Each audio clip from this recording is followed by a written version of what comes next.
Welcome to Legends of the Hidden Horde, where we plunge into the shadows of the world's strangest creatures, from the depths of forgotten lakes to the dark corners of ancient forests. We weave mysterious tales of the cryptids that stalk the far reaches of the globe, blending folklore, eyewitness accounts, and creative twists. We explore their origins, cultural impacts, and the chilling implications of what might truly hide in the unknown. These are their stories. Join us, if you dare. Tonight we jump into the haunted history of England, where legends and ghosts dance in abundance. Now grab your mask and snorkel, and let's dive into the muddy bogs together. This is episode 8, Jenny Greenteeth. In the shrouded lowlands of southwest Lancashire, where the old canals snake like rotting veins through the bones of forgotten mills, the locals still speak of Jenny Greenteeth in hushed tones that carry the weight of centuries. She is no mere ghost or fairy tale spun for children. She is the green hag of the stagnate depths, a cryptid born from the marshy heart of English folklore. Her legend as tangled and treacherous as the duckweed that bears her name. They call her Jenny in the northern fens, Wicked Jenny in the Cheshire Mares, Jeannie or Jeannie across the Shropshire borders. Some whispered she was kin to the grindy lows of Yorkshire bogs, those long-armed sprites who lurked beneath the surface, or maybe to Peg Prowler of the foaming Tees, whose suds rose as a final warning before she claimed her prey. But Jenny was the most insidious of them all, for she did not roar or foam. She simply waited, her skin the color of algae slick stone, her hair a cascade of pondweed that mimicked the very mats of lesser duckweed choking Liverpool's old ponds and mill dams. Her teeth, those razor green fangs gleamed like shards of bottle glass in the murk.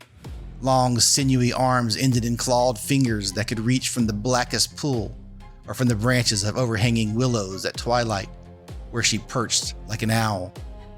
These stories were always the same, passed down like heirlooms of fear. Parents in the 19th century slums of Manchester and the industrial sprawl of Lancashire would hiss her name to restless children. Mind the water, or Jenny Greenteeth will have thee. She dragged the unwary, especially the young and the frail, into her domain, drowning them for sport, or devouring them whole, leaving only bubbles and silence that echoed for days.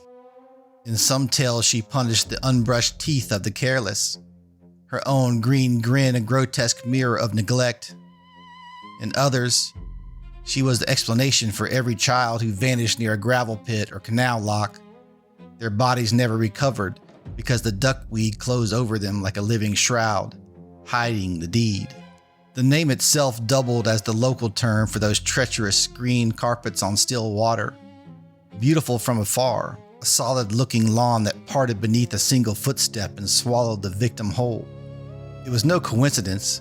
The folklore was ecology wearing a monster's face, a brilliant mnemonic for a world before lifeguards or fences.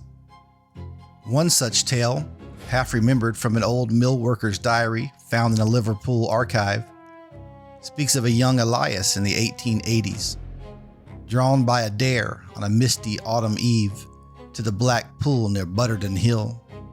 He laughed at his grandmother's warnings. "Jenny's just weeds and old wives' tales," he scoffed. The surface lay deceptively calm, a perfect emerald lawn under the rising moon. He stepped out, confident, bold, until the mat gave way. Beneath, the water was colder than any grave. A face rose to meet him, thin and twisted, yellow eyes like twin lanterns in the gloom, her hair streaming like drowned kelp.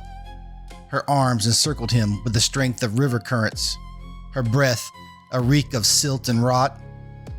"Come dance beneath the waves," she crooned in a voice like bubbling mud, echoing the siren song of her distant American cousin, the storm hag of Lake Erie's Erie Triangle. Elias fought, clawing at those green teeth, but the depths claimed him. The next morning, the duckweed had closed again, smooth and innocent. Only his cap floated on the edge, and the villagers nodded knowingly. "Jenny's taken another." Yet the legend did not stay bound to rural ponds. As factories belched smoke and canals choked with industrial filth, Jenny adapted. She haunted storm drains and abandoned mill dams in Upper Manchester. Her presence, a warning against the new perils of polluted waterways and child labor near the locks. She slipped into the orchards on the Pennines, blending with other bogies like churned milk peg, punishing those who strayed after dark. Sightings persisted into the modern age. Twisted faces glimpsed just below the surface on still evenings in Lancashire ponds, yellow eyes glaring upward. In 2018, an Australian tourist in Liverpool's overgrown St. James Cemetery snapped a photograph of a long-haired figure amid the weeds and nettles, something that had not been there when the shutter clicked. Locals crossed themselves. "That's our Jenny," they said. "She's never truly left. She is the cryptid who refuses to fade, a living embodiment of the folklore that once kept generations safe. Not a biological beast with footprints or fur, but something older. A nursery bogey elevated to legend, a race memory of pagan water spirits twisted by Christian fears and industrial grit. Her cousins echo worldwide. The Slavic rusalka luring the drowned, the Japanese kappa pulling swimmers under, the Australian bunyip in its swampy lair, proving that every culture needs its guardian of the depths.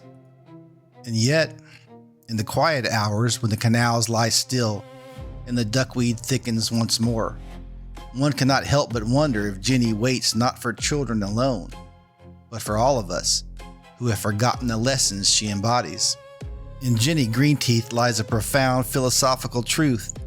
She is the archetype of the submerged unconscious, both personal and collective, where humanity's denial of nature's hidden perils festers into catastrophe. Like the deceptively solid duckweed that conceals deadly depths, our modern illusions of control, technological progress, environmental domination, societal advancement, mask the ancient abysses we have ignored. As climate chaos swells floodplains, pollution stagnates new urban waters, and forgotten industrial scars reopen into treacherous pools, Jenny's kind will not vanish. They will multiply, claiming not just the careless few, but entire civilizations that refuse to respect the veil between surface and shadow. The future implications are stark. Only by confronting these submerged truths, honoring the warnings of folklore, restoring ecological balance, and teaching reverence for what lurks beneath, can we avoid being dragged into oblivion. Jenny Greenteeth is no relic. She is the prophecy, a green-toothed sentinel reminding us that the calmest waters of tomorrow may yet rise to reclaim their due. Thank you so much for listening. If this story has you wary of the water, please subscribe to the podcast, send me a follow or like on Facebook or Instagram, and until next time, keep your eyes open. You never know what might be hiding in the shadows.